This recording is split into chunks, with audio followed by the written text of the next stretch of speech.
Assalamualaikum warahmatullahi wabarakatuh. Salam sejahtera bagi kita semua. Salam, Om Swastiastu, Namo Buddhaya, Salam Kebijakan.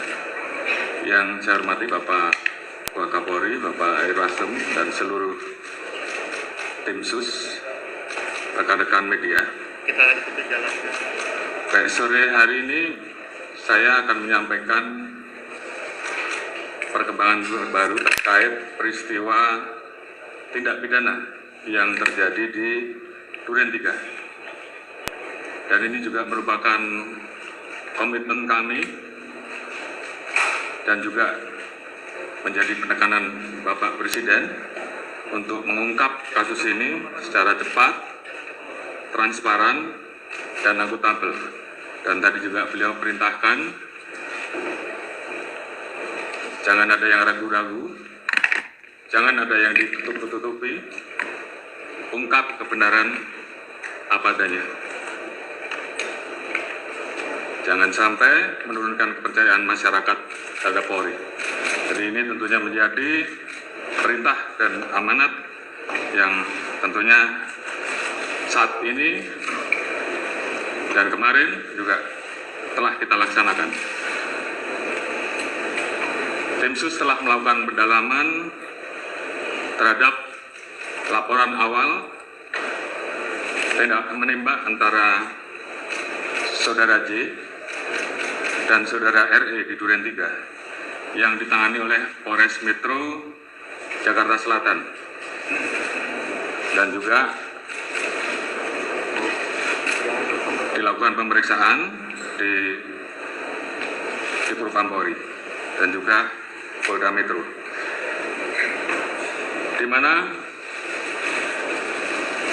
pada saat pendalaman dan olah TKP ditemukan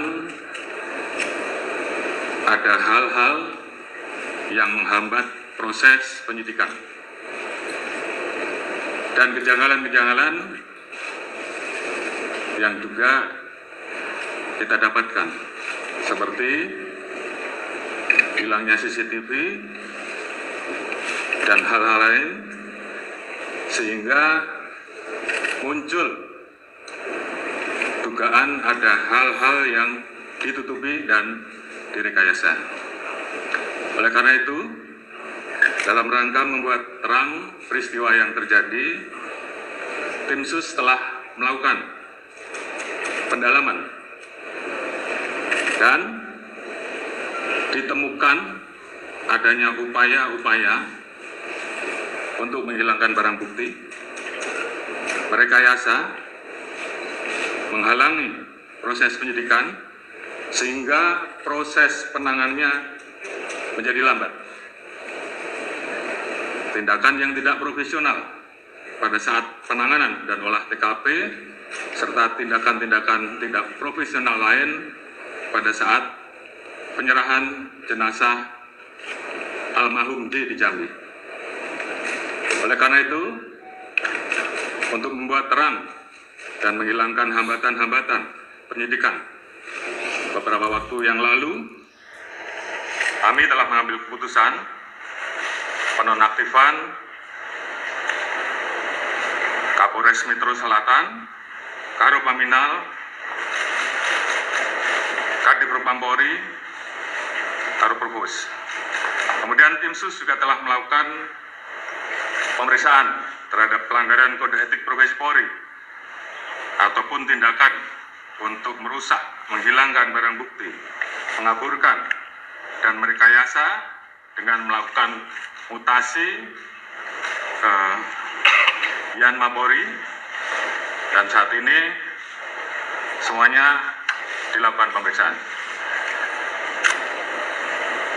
Kemarin ada 25 personel yang kita periksa dan saat ini bertambah menjadi 31 personel.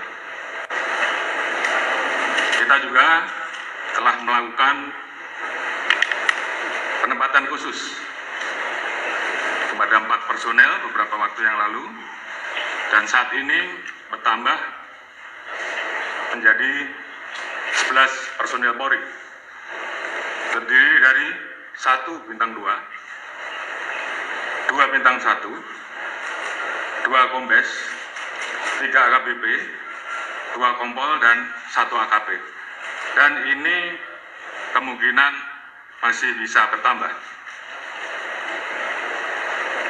Selanjutnya, untuk menjaga transparansi dan akuntabilitas dalam penanganan kasus ini, kita telah melibatkan pihak-pihak eksternal seperti rekan-rekan di Komnas HAM yang saat ini masih terus bekerja, dan juga mitra kami di Kompolnas selaku pengawas kepolisian. Kami juga telah memberikan ruang seluas-luasnya kepada masyarakat, terutama keluarga korban, seperti beberapa waktu yang lalu, untuk kita berikan ruang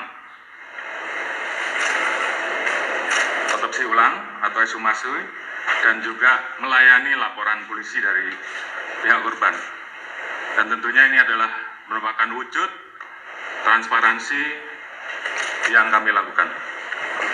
Alhamdulillah, saat ini tim SUS telah mendapatkan titik terang dengan melakukan proses-proses penanganan dan pemeriksaan secara saintifik dengan melibatkan kedokteran forensik, olah TKP, dengan melibatkan tim puslapor untuk menguji balistik, mengetahui perkenalan alur dan tembakan, pendalaman terhadap CCTV dan handphone oleh puslapor, biometrik, identification oleh Pusinabes, serta tindakan lain yang tentunya bersifat ilmiah. Dan juga kami menemukan persesuaian dalam pemeriksaan yang telah kita lakukan terhadap saksi-saksi yang berada di TKP, termasuk saksi-saksi lain yang terkait, juga saudara RE, saudara RR, saudara KM, saudara AR, dan saudara P, dan saudara FS. Ditemukan perkembangan baru bahwa tidak ditemukan, saya ulangi, tidak ditemukan fakta peristiwa tembak menembak seperti yang dilaporkan. Saya ulangi, tidak ditemukan fakta peristiwa tembak menembak seperti yang dilaporkan awal. Tim khusus menemukan bahwa peristiwa yang terjadi adalah peristiwa penembakan terhadap saudara J, yang menyebabkan saudara J meninggal dunia, yang dilakukan oleh saudara RE atas perintah saudara FS. Saudara E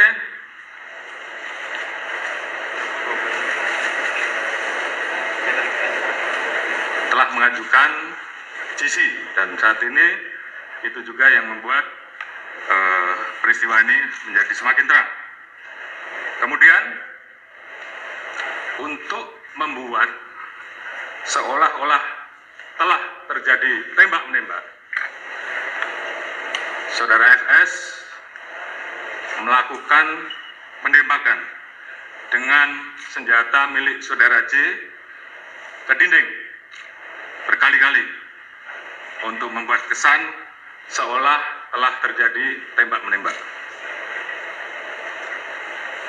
Terkait apakah saudara FS menyuruh ataupun terlibat langsung dalam penembakan, saat ini tim terus melakukan pendalaman terhadap saksi-saksi dan pihak-pihak yang terkait.